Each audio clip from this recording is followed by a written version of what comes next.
નમસ્કાર વિદ્યાર્થી મિત્રો, કાલે આપણે નામું પ્રકરણ 1 હિસાબી પદ્ધતિ અને તેના પારિભાષિક શબ્દ એની અંદર આવક વિશે માહિતી મેળવી હતી. આજે નવો પારિભાષિક શબ્દ ચૂકવણી અથવા તો ખર્ચા એના વિશે આપણે માહિતી મેળવીએ. તો સૌપ્રથમ તો ચૂકવણી અથવા તો ખર્ચા એની પહેલા આપણે વ્યાખ્યા સમજીએ. તો વ્યાખ્યાની અંદર કીધું કે ધંધા દ્વારા કરવામાં આવેલ વ્યવહારોના બદલામાં ચૂકવવામાં આવતી રકમને ચૂકવણી અથવા તો ખર્ચ કહે છે. વ્યાખ્યા આપણે હવે સમજીએ કે ધંધા દ્વારા કરવામાં આવેલ વ્યવહારોના બદલામાં ચૂકવવામાં આવતી રકમ. તો આની પહેલા મેં ઘણીવાર તમને કહેલું છે કે આપણા ધંધાની અંદર આપણે અલગ અલગ પ્રકારના ઘણા બધા પ્રકારના વ્યવહાર કરીએ છીએ. આ જે આપણે વ્યવહાર કરીએ એમાંના અમુક વ્યવહાર એવા હશે કે જેની અંદર આપણે તે વ્યવહાર કરવા બદલ આપણે જે તે વ્યક્તિને રકમ ચૂકવવી પડે, પૈસા ચૂકવવા પડે. તો આ જે રકમ આપણે ચૂકવવી પડે છે, આપણે એને રકમ ચૂકવવી છીએ, તે ચૂકવેલ રકમને શું કહેવાય? આપણો ખર્ચ અથવા તો આપણી ચૂકવણી કહે છે. હવે ખર્ચના પ્રકાર, આપણા ધંધાની અંદર ખર્ચના પ્રકાર કેટલા હોય? તો મુખ્યત્વે 2 પ્રકાર પડે. આપણા ધંધાની અંદર ખર્ચના કેટલા પ્રકાર પડે? મુખ્યત્વે 2. ક્યાં? તો પહેલો ખર્ચ આવશે મૂડી ખર્ચ અને બીજો ખર્ચ આવશે આપણો મહેસૂલી ખર્ચ. આપણે કાલે આવકની અંદર પણ જોયું હતું કે આવકના પણ મુખ્ય કેટલા પ્રકાર પડ્યા હતા? 2 પ્રકાર.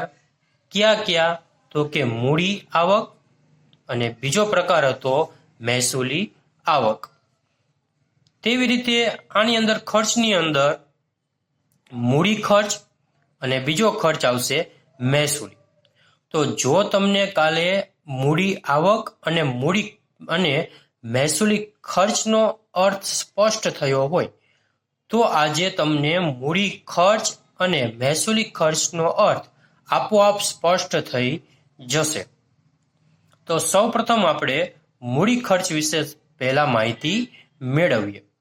મૂડી ખર્ચ એટલે શું? તો જે ખર્ચા ધંધામાં નિયમિત કે વારંવાર ન થતા હોય તેમજ તેનો લાભ ધંધાને લાંબા સમય સુધી મળતો હોય તો તેવા ખર્ચને મૂડી ખર્ચ કહે છે.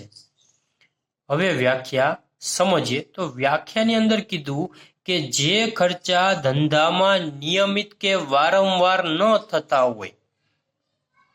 આપણા ધંધાની અંદર અમુક ખર્ચ એવા હશે કે જે વારંવાર ન થાય, રોજે રોજી ખર્ચ થતો હોય નહીં. કોઈ એકવાર આપણે એનો ખર્ચ કરવો પડે, કોઈ એક જ વારી ખર્ચની રકમ આપણે ચૂકવવી પડે, પણ તે ચૂકવેલ રકમ અથવા તો તે કરેલ ખર્ચનો લાભ આપણને કેવા સમયગાળા સુધી મળશે?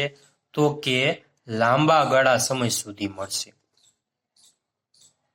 આપણે જે ખર્ચ કરેલ હોય તેનો લાભ આપણને કેટલા સમય સુધી મળશે? તો કે લાંબા સમય સુધી મળશે.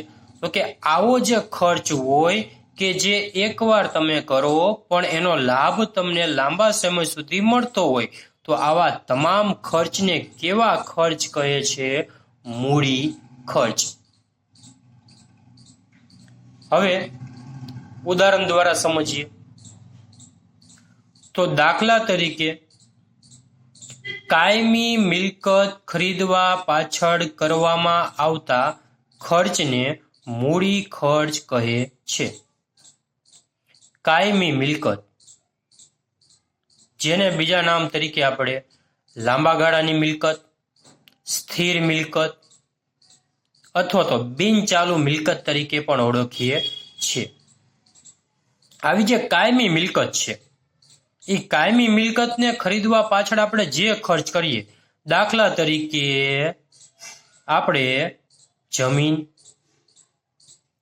મકાન, ફર્નિચર, યંત્રો, આવી બધી મિલકતો ખરીદવા પાછળ જે ખર્ચ કરીએ તે તમામ ખર્ચ આપણો કેવો ખર્ચ ગણાશે?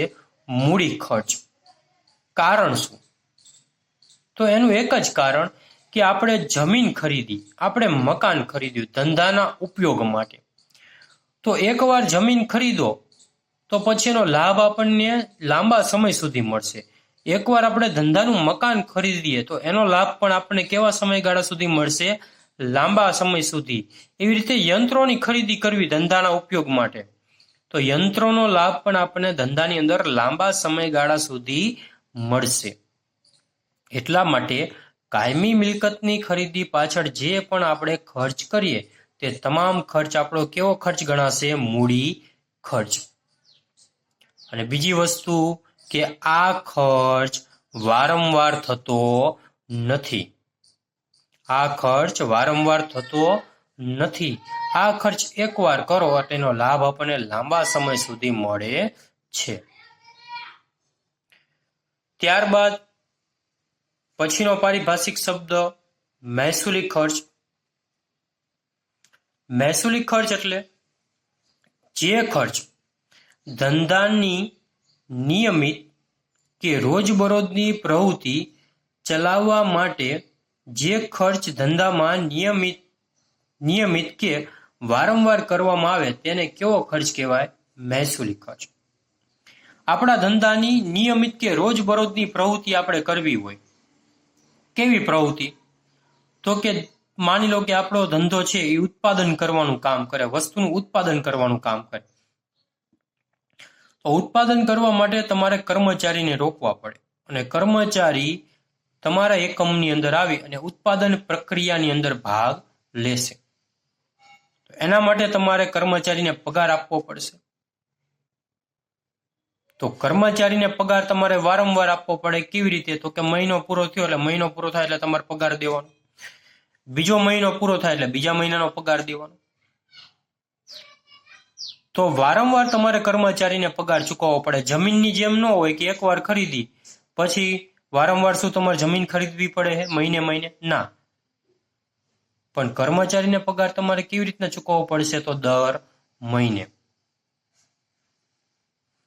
ત્યારબાદ કાચા માલની ખરીદી પાછળ થતો ખર્ચ. તમે ઉત્પાદન કરતા હોય તો તમારે કાચા માલની જરૂર પડે.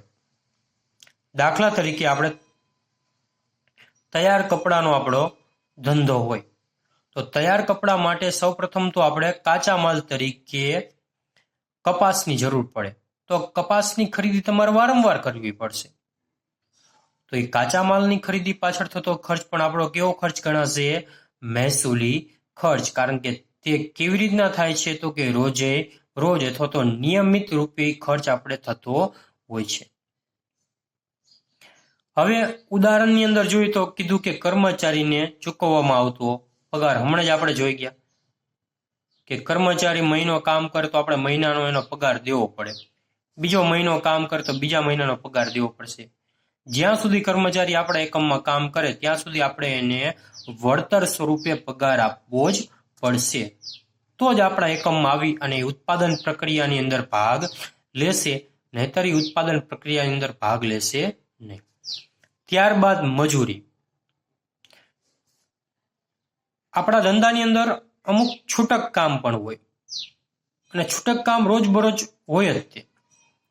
તેવું છૂટક કામ માટે આપણે જે મજૂરને મજૂરી ચૂકવવી પડે એ રોજબરોજ ચૂકવવી પડે.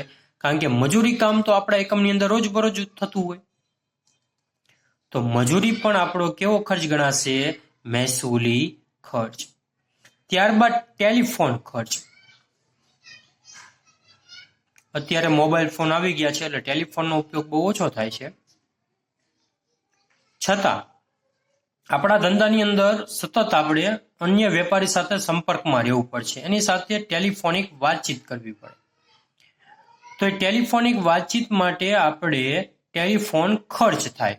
અને ટેલિફોન ખર્ચ કેવી રીતના? આપણે તો રોજબરોજ ખર્ચ થાય. રોજબરોજ આપણે ફોન કરવા પડે. તો ફોન કરવા માટે આપણે બેલેન્સની જરૂર પડે. તો આ ટેલિફોનિક ખર્ચ પણ આપણો કેવો ખર્ચ ગણાશે? આપણો મહેસૂલી ખર્ચ. ત્યારબાદ હજી આની અંદર ઉદાહરણ લેવા હોય તો સ્ટેશનરી ખર્ચ. આપણે જે સ્ટેશનરી છે, આપણી ચોપડા હોય, પેન હોય કે અન્ય કોઈ વસ્તુ, તો આનો ઉપયોગ પણ ધંધામાં રોજબરોજ થાય છે, રોજે રોજ એનો ઉપયોગ થાય. તો તેનો ઉપયોગ પણ રોજે રોજ થાય તો એની ખરીદી પણ આપણે કરવી પડે.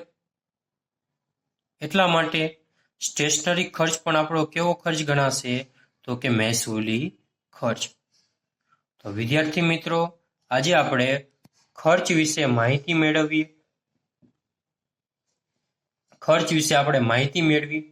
ખર્ચ કે જેને ચૂકવણી પણ કહેવાય, એના બે પ્રકાર પડે, મૂડી ખર્ચ અને મહેસૂલી ખર્ચ. તો આ ખાસ તમારે યાદ રાખવાનું કે કયા ખર્ચ મૂડી ખર્ચ આવશે અને કયા ખર્ચ મહેસૂલી ખર્ચ આવશે, કારણ કે આપણે જ્યારે વાર્ષિક હિસાબો લખશું ત્યારે આ બંને ખર્ચ આપણે અલગ અલગ દર્શાવવા પડશે. તો એ બંને ખર્ચ વિશે તમને ખ્યાલ હોવો જોઈએ. તો આજ માટે આપણે આટલું. હવે આવતો પારિભાષિક શબ્દ છે, હવે પછીનો પારિભાષિક શબ્દ આપણે આવતા પિરિયડની અંદર સમજશું.